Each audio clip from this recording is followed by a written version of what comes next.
And technology is just a tool that one can use. That's right. And you need to be clever to make technology, but you can't be kind in applying it.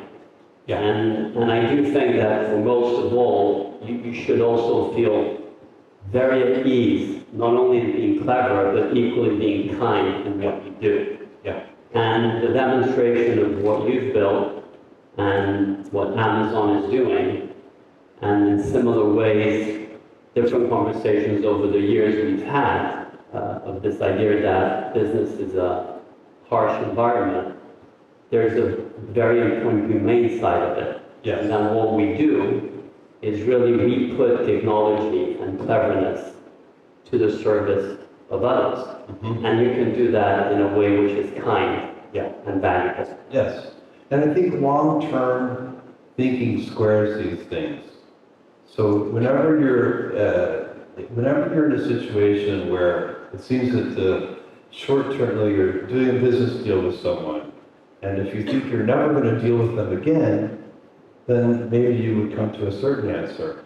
But if you realize, I'm probably going to deal with this person for the rest of my life in one way or another, you come to a different answer. And so long-term thinking, whether it's with your customers or your business partners, or even with family members and loved ones, thinking about, okay, what do I want this to be like? Not just right now, but 5 years from now, 10 years from now, 20 years from now. So, in retail, I would always rather lose a sale than lose a customer. And you're thinking long term. And shareholders and customers and the business, everyone is aligned if you think out 10 or 20 years. And that is also important in moments like the ones we're living, where there's a lot of uncertainty, Yes. a lot of angst. If you just get devoured by now, you'll lose the optimism for tomorrow.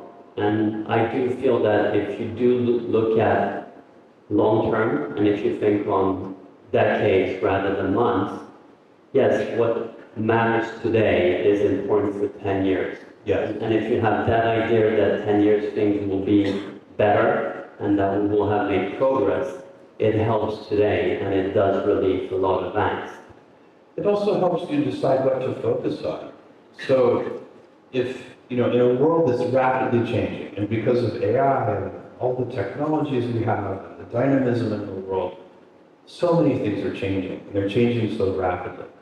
So if you think long term, it forces you to think, what are the points of stability? What is not going to change? And one of the things that changes very slowly is customer needs. And so you can build a strategy around customer needs that will have durability. It will be durable in time. So an example, Amazon is that customers like fast deliveries. And so you would never expect, 10 years from now, it would be impossible to imagine a customer saying, I love Amazon, I just wish you delivered a little more slowly. Or I love Amazon, I just wish your prices were a little higher. Or at Blue Origin, I love your rockets, but I just wish they were a little less reliable. And so these ideas, these big ideas that are customer-based, they start with the customer. It's an idea that is in the customer's brain. Those are the ones, because human nature doesn't change rapidly. And so what we as customers want tends to change slowly. And if you base your energies and direction and strategies and tactics, everything that makes a company effective around those customer needs, then you can change the details of how you get there all the time, because the world is changing so rapidly. The technologies will change, your competitive set will change.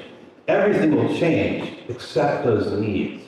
And so that's another way that long-term thinking is protective, because it forces you to think about the real customer needs, to center those as your big ideas, and then put energy into them in 100 ways and be very dynamic. I always say be stubborn on the vision and flexible on the details. And you have to be, because the world is changing and you change your mind. I've noticed that people who are right a lot change their mind a lot. People who are wrong a lot are very stubborn on the details. And that is also self-awareness of how reality is, rather than how one would want it to be. This is so true. You know who's undefeated? Reality. Reality wins every time. It's completely undefeated. I think